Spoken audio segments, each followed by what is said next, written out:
Hai netizen Budiman, gimana kabarnya? Semoga di kondisi pandemi ini kalian sehat semua dan juga tetap stay di rumah karena kalau kalian keluar ke rumah sama aja mencari masalah. Kecuali kalau kalian emang harus keluar ke rumah karena buat kerja ya. Semoga kalian tetap sehat semua dan terhindar dari penyakit COVID-19. Oke, pada kesempatan kali ini gue ada topik yang menarik yang gue angkat dari salah satu artikel di HBR, yaitu gimana sih menghadapi orang yang bermuka dua atau penjilat. Nah, kayaknya udah umum banget ya kalau misalnya di hampir-hampir di setiap kantor atau perusahaan itu kita menemui orang bermuka dua.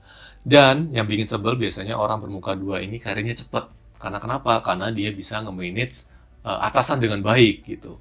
Ya wajar sih karena dia jago ngomong, communication skillnya bagus, jadi ya atasan pasti suka. Nah, sekarang biarlah mereka seperti itu, asalkan kita tidak terkena dampaknya. Nah, gimana sih cara menghadapi orang-orang yang bermuka dua itu? Ya kan?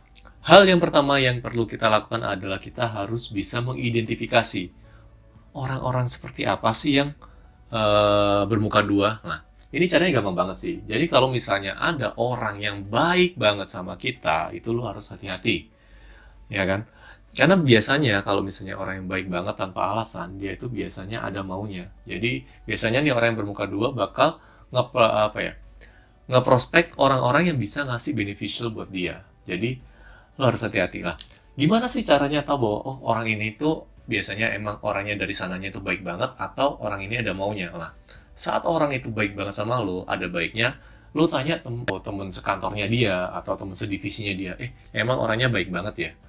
Gitu. Jadi kalau misalnya dapat second opinion ternyata dia itu nggak terlalu baik dan cenderung dia itu ya bermuka dua, jadi berhati-hatilah. Kalau emang orangnya baik banget ya siapa sih yang nggak suka punya teman baik gitu kan.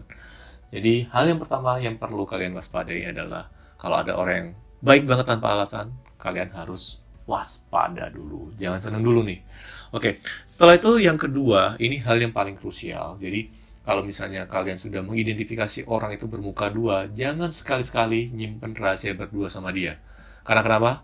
Pertama, kalau misalnya dia nyimpen rahasia lo, ada konfrontasi antara kalian, ya lo wassalam.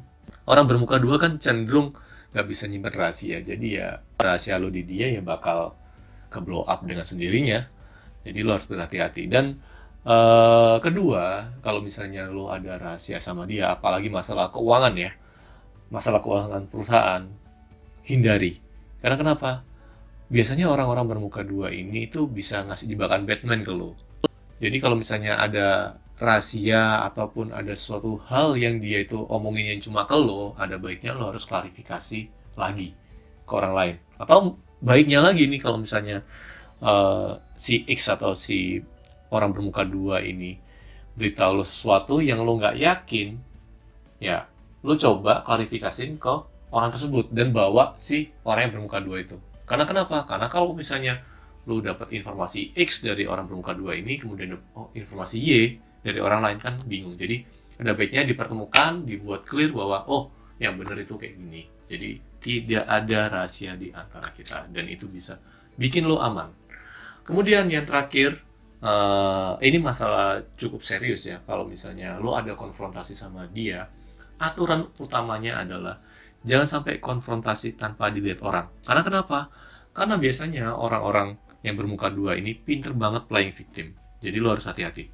Jadi yang lo harus lakuin adalah misalnya lo ada konfrontasi, ya udah keluarkan pendapat lo kalau misalnya lo nggak setuju sama dia. Jadi misalnya di rapat gede gitu, keluarkan pendapat lo kalau lo nggak setuju sama dia. Jangan sampai lo mengeluarkan pendapat lo kalau lo nggak setuju sama dia itu cuma dilihat sama kalian berdua doang. Ini bahaya, karena kenapa? Karena bisa jadi apa yang lo omongin itu bisa dipelintir jadi bumerang buat lo gitu.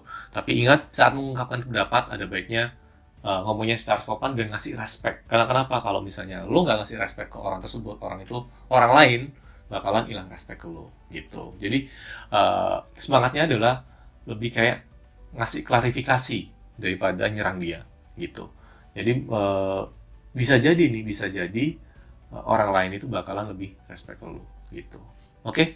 Nah, ada hal yang menarik di perusahaan gua kali ini. Jadi sebelumnya di perusahaan gua sebelum-sebelumnya itu gua sering banget nemuin apa ya, bos, manajer ataupun level head itu eh gua ngerasa dia itu nggak bisa apa ya, nggak bisa nge-manage anak buahnya, dan gua ngerasa dia nggak begitu skillful ya, tapi kok bisa ya dia bisa jadi manajer atau head. Nah, usut punya usut, emang dia jago untuk nge-manage atasan. Jadi di atas itu namanya baik banget, seharum apa ya, seharum bunga melati, tapi di bawah ataupun di selevel sama dia, wah jangan tanya, hancur misalnya, ataupun bahkan ekstrimnya itu nggak ada yang mau jadi anak buahnya dia gitu. Nah, itu ada di perusahaan gua sebelumnya, karena gua konsultan jadi beberapa kali ketemu perusahaan-perusahaan seperti itulah. Nah, gimana gimana di perusahaan gua saat ini, gua hampir jarang sekali nemuin atasan seperti itu.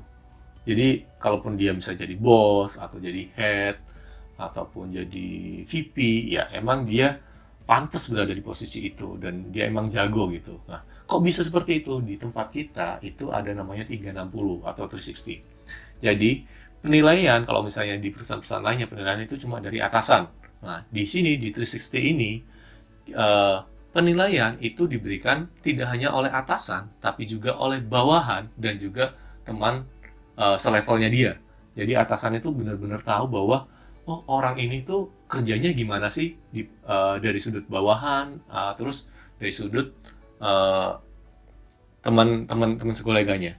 Jadi ngelihat bener-bener. Jadi dari atasan sendiri pun tahu bahwa oh orang ini tuh emang pantas jadi manajer ataupun jadi atasan untuk anak buahnya gitu. Karena nggak bakal sehat sih kalau misalnya perusahaan itu atasannya ya penjilat semua. Jadi ya akhirnya main politik terus nggak kelar-kelar ya, dan perusahaannya nggak tahu bakal berlabuh kemana. Itu sih pengalaman gua gimana kita menghadapi eh, orang bermuka dua, dan juga gimana sih supaya kita terhindar dari orang-orang seperti itu.